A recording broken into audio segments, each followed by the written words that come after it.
नमस्ते दोस्तों, आपका मेरे YouTube चैनल एलिफाई नॉलेज में फिर से एक बार स्वागत है। मैं शिवराज आपके लिए फिर से 5 छोटी सी जानकारी लेकर आई हूँ।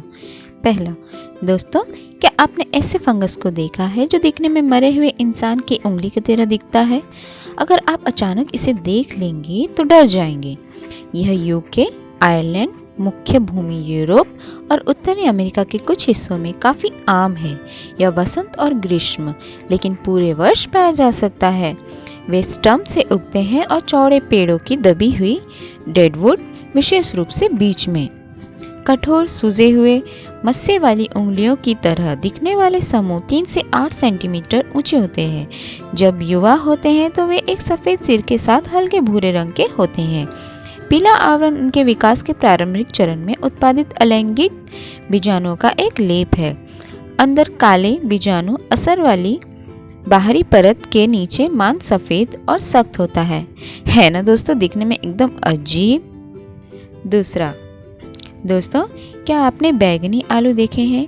यह आलू परिवार के अन्य सदस्यों की तरह स्वाद में एक जैसे होते हैं। ये दक्षिण अमेरिका में एंडीज पर्वत क्षेत्र के मूल निवासी कंद के पौधे से आते हैं। इनके पास नीली बैंगनी से लगभग काली बाहरी त्वचा और एक आंतरिक मांस है जो पकाने के बाद भी शानदार बैंगनी रंग का होता है।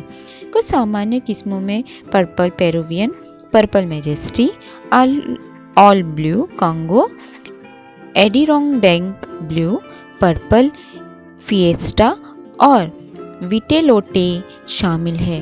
सफ़ेद आलू की तुलना में उनके पास एक सघन बनावट और थोड़ा पौष्टिक मिट्टी का स्वाद है। यह बहुत ही स्वास्थ्यवर्धक है। 100 ग्राम पके हुए आलू में कैलोरी 87 ग्राम, प्रोटीन 2 ग्राम, कार्ब्स 20 ग्राम, फाइबर 3.3 ग्राम, वसा 1 ग्राम से भी कम, मैग्नीज दैनिक मूल्य का 6%, copper 1%, iron 2%, potassium 8%, vitamin B6 18%, vitamin C 14%। यह ब्लड शुगर के लिए बेहतर है, एंटीऑक्सीडेंट से भरपूर है। यह रक्तचाप में सुधार कर सकता है और कैंसर के खतरे को भी कम करता है। तीसरा, दोस्तों, क्या आप जानते हैं थार रेगिस्तान के बीच में एक गर्ल्स स्कूल है? जैसलमेर में थार रेगिस्तान एक गर्म और उमस भरी दोपहर में जहां पारा 50 डिग्री के आसपास रहता है। इसमें दिन भर चलने वाली कठोर हवाएं भी शामिल है।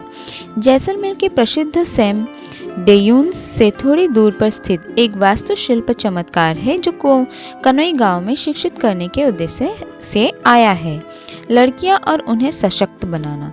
इस स्कूल का नाम रानी रत्नावती गर्ल्स स्कूल है। यह स्कूल पीले बलुआ पत्थर से बना है। यहाँ छात्र खराब मौसम की परवाह किए बिना आंगन में पढ़ और खेल सकते हैं। स्कूल अंडाकार आकृति की है जो रेगिस्तान परिदृश्य से मिश्रित होती है। स्कूल का हिस्सा जैसे ज्ञान केंद्र के रूप में जाना जाता है।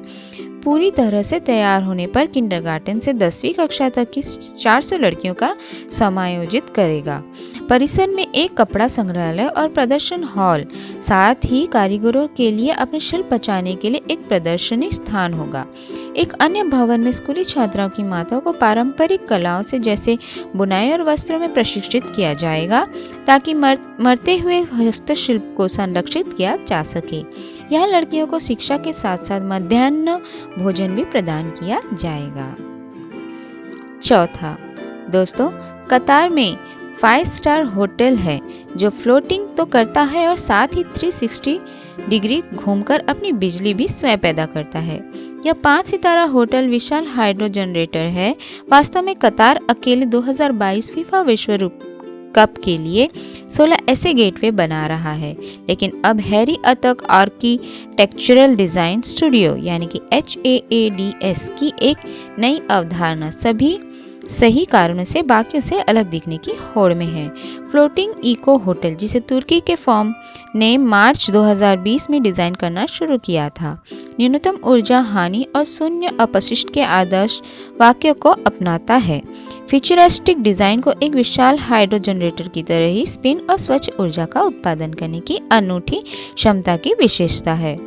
होटल अपनी स्थिति को स्वचालित रूप से घुमाकर और बहते पानी की ऊर्जा को बिजली में परिवर्तित करके बिजली उत्पन्न करता है। इसे प्राप्त करने के लिए संरचना जल रेखा के नीचे प्रोपेलर और थ्रस्टर्स के एक सेट से सुसज्जित है, जो एक परिष्कृत कंप्यूटर सिस्टम द्वारा नियंत्रित होते हैं। होटल, जो अंततः 3,76,000 वर्ग फुट या लगभग 8.6 एकड़ से अधिक फैला होगा, 55 ऊर्ध्वाधर पवन टरबाइन भी खोलता है, जो प्रत्येक 25 किलोवाट बिजली पैदा कर सकता है और मेहमानों के लिए सूरज छतरियों के रूप में दोगुना हो सकता है। भंवर के आकार की छत न केवल एक आकर्षक डिजाइन विशेषता है, यह वर्षा जल एकत्र करने में भी मदद करती है। इंटीरियर में केंद्र में एक विशाल कांच का आलिंद है, साथ ही 152 अतिथि स्वीट है, जिनमें से प्रत्येक में एक निजी बालकनी है। डिजाइन योजनाओं में एक अत्यंत पूल, एक रूफटॉप बार, एक समुद्र तट क्लब और एक मिनी गोल्फ कोर्स सहित कई भव्य सुविधाएं भी हैं। यह होटल 2025 तक चालू हो जाएगा। इनमें मेहमानों को चक्कर नहीं आएंगे, क्योंकि होटल को 360 डिग्री घूमने में 24 घंटे लग सकते हैं। 5वां, दोस्तों, क्या आप कंपन थेरेपी के बारे में जानते हैं? 1895 में सिर दर्द के उपचार को कंपन थेरेपी कहा जाता है।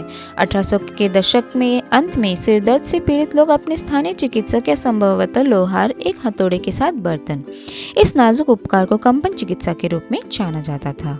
कंपन चिकित्सा वास्तव में एक बार अस्तित्व में थी, लेकिन इसमें एक बर्तन और एक स्लेज हैमर शामिल नहीं था।